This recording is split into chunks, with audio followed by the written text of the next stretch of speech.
Alex owned a small but cozy bakery in the heart of a bustling city.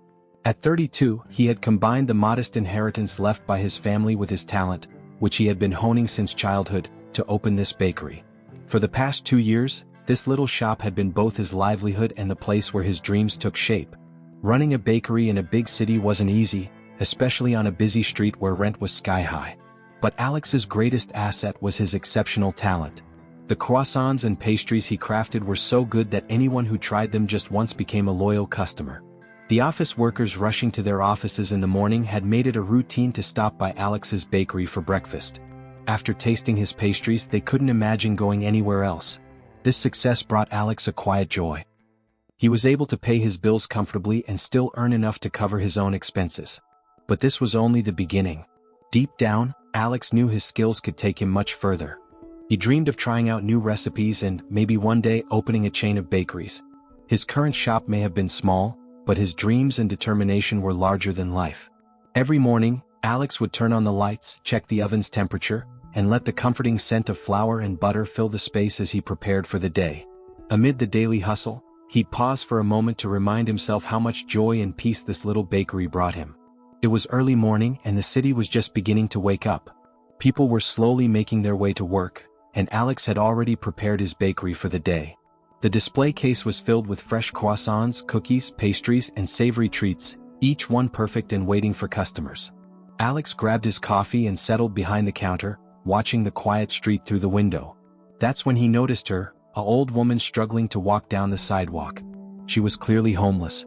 Exhausted and unsteady, she finally collapsed onto the curb right outside Alex's bakery. Without hesitation, Alex stepped outside. He knelt beside her and gently asked, "Are you okay?" The old woman looked up, her face pale and her lips cracked. "Do you have a glass of water?" she asked timidly. "Come inside," Alex said kindly. "You'll feel better in here." He guided her into the bakery, brought her a warm cup of coffee, and prepared a small plate of pastries for her. The woman's eyes lit up with gratitude as she murmured, "Thank you." As she ate quietly, the bakery began to fill with its usual morning customers. A few glanced at the woman, curious, but no one said anything rude. For them, it was all about the croissants and pastries that had become part of their daily routine. Most of them grabbed their orders to go, rushing off to work. The woman finished her food quickly and, not wanting to disturb Alex, kept her head down as she whispered a quiet, "Thank you." Alex, busy packing orders, smiled and nodded in return. She slipped out quietly, disappearing into the busy street. That evening, after closing the bakery, Alex stayed late to work on a special birthday cake order. Time flew by as he focused, carefully decorating the cake to perfection. Then he heard a soft knock at the door. It was the same old woman. Alex wiped his hands and opened the door. "Hi," he said, surprised. The woman held out 2 crumpled dollar bills. "I owe you this," she said shakily. "I hadn't eaten in 2 days." Alex looked at the money, his heart aching. He gently placed his hand over hers. "You don't owe me anything," he said softly. The woman's eyes filled with tears. "Thank you," she whispered. Alex turned to the counter. "I made a couple of extra croissants today. Please take them," he said, quickly packing them into a bag. The woman hesitated. "Are you sure?" "Of course," Alex replied warmly. "Please." She took the bag, her voice soft with gratitude. "Thank you." Alex watched her leave, then closed the door and returned to his cake. As he decorated, he couldn't stop thinking about her. What had she been through? Why did accepting help seem so hard for her? He sighed, realizing how small kindnesses could mean so much to someone in need. If you're enjoying this story so far, don't forget to hit that subscribe button and stay tuned for more heartwarming tales.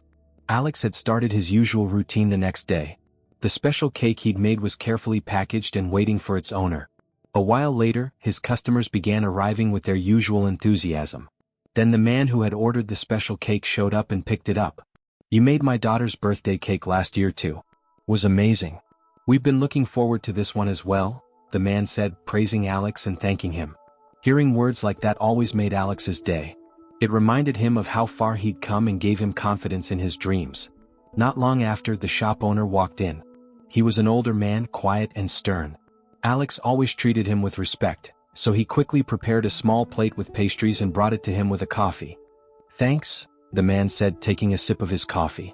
"I was just passing by and thought I'd stop in. The shop looks good." Alex smiled politely. Thank you. I did a bit of decorating and added a couple of extra tables and chairs. The customers seem more comfortable now, he replied. The shop owner nodded, sipping his coffee and quietly observing the bakery. As he turned to leave, the old homeless woman from the previous morning appeared at the door. She was holding an old, worn-out book in her hands. Her posture was uncertain, and she looked as though she wasn't sure if she was welcome. The shop owner stopped in his tracks and glared at her.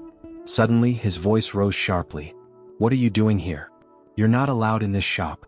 Get away, you disgusting thing," he yelled. The atmosphere shifted instantly. Passers-by on the street turned their heads, staring at the commotion. The woman's face fell, her eyes welling up with tears as she stepped back in shock. She muttered an apology, her voice trembling, and turned to leave. Alex couldn't believe what he was seeing. He stepped forward, his face full of disbelief. "You can't talk to her like that. You can't talk to anyone like that," he shouted, standing between them. The old woman stared at the ground, clutching the book tightly in her hands. The shop owner scowled, his voice laced with venom. "I'll say whatever I want. She's no better than a stray dog." Alex froze, unable to process what he'd just heard. A few people in the street began murmuring in protest, and a well-dressed woman in her 30s approached the old woman, gently taking her arm. She pulled a handkerchief from her pocket and softly wiped the woman's tears. "That's enough," Alex yelled. "You have no right to treat anyone like that." The shop owner's face turned red with anger. "I won't have my tenant talking back to me like this.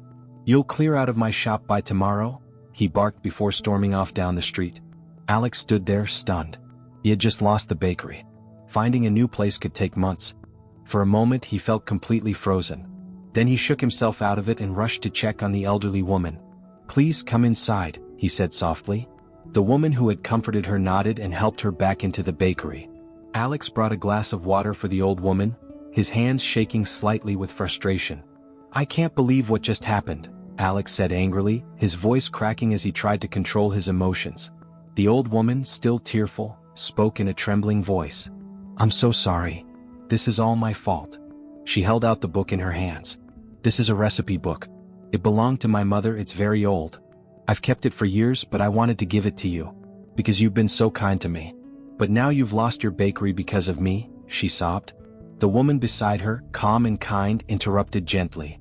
"This wasn't your fault. Please don't think that." Alex nodded in agreement. "She's right. This wasn't your fault at all. I just tried to help you, that's it." What he did was completely wrong. Everyone had finally calmed down. The older woman wasn't crying anymore, but it was clear from her face that she still felt awful. Alex, on the other hand, had no idea what to do next. He glanced at the well-dressed, kind woman sitting across from him and realized he hadn't even asked her name. "I'm so sorry," Alex said, rubbing the back of his neck awkwardly. "I didn't even ask your name. I'm still trying to wrap my head around what just happened. It's all so strange." The woman smiled warmly. "Oh, don't worry about it," she replied gently. "I'm Linda. And honestly, I'm still in shock too. What happened out there was awful." She paused for a moment, then added, "But what you did, standing up to him like that was really brave. It's not easy to do the right thing when everyone's watching. Most people just turn a blind eye, but not you. You did what needed to be done, and that takes courage." Alex offered a small, appreciative smile. "Thanks," he said quietly. He stood up, walked over to the counter and prepared 3 cups of coffee. He also grabbed the remaining pastries and put them on a plate. As he set the food on the table, he muttered to himself, "That's enough for today. I can't work after this." He flipped the sign on the door to closed. The older woman was still mumbling apologies under her breath. "This is all my fault," she whispered, clutching the book in her hands. Alex turned to her, his voice soft but firm. "Please don't say that. None of this is your fault." In his mind, though, he was already calculating his options. What was he going to do? Finding another shop would take months, and even if he did find a place, it would cost a fortune to move, set everything up, and attract customers again. It felt like everything he had worked for was slipping through his fingers. Just then, Linda stood up and excused herself. She stepped outside to take a call, leaving Alex and the older woman at the table. Alex sighed and picked up the old recipe book the woman had brought him. Curious, he started flipping through the pages. The handwriting was delicate, almost faded, but the recipes were unlike anything he had ever seen. "That belonged to my mother," the older woman said softly. "She was so talented. Everyone loved what she made. She kept most of her recipes a secret, but I managed to keep this book. It's the last thing I have of her." Alex looked up at her, his expression softening. "These are incredible," he said quietly, flipping through the pages again. "The combinations are so creative. I've never seen anything like it." At that moment, Linda walked back inside, her face lit up with excitement. "Alex," she said, her voice full of energy, "I know we just met, but I have an idea. What you're doing here is incredible. That cookie I just had? Unreal. And the croissant? Honestly, it tasted like it came straight from heaven." Alex chuckled, shaking his head. "Thanks, Linda. But I don't think any of that matters now. I'll have to find a new place, and that could take months. Moving, renovating, building a new customer base. I'm just not there yet." But Linda wasn't giving up. Her eyes sparkled with determination as she spoke. "Listen to me. I just got off the phone with my dad. He owns a property 1 block over. It's empty right now. I never thought it would work as a bakery because it doesn't have a kitchen, but we could build one. I told him about you, about your talent, and about what you did today. He wants to meet you." Alex blinked, stunned. "What?" Linda smiled, nodding enthusiastically. "We can put up a sign here to let your customers know where you've moved.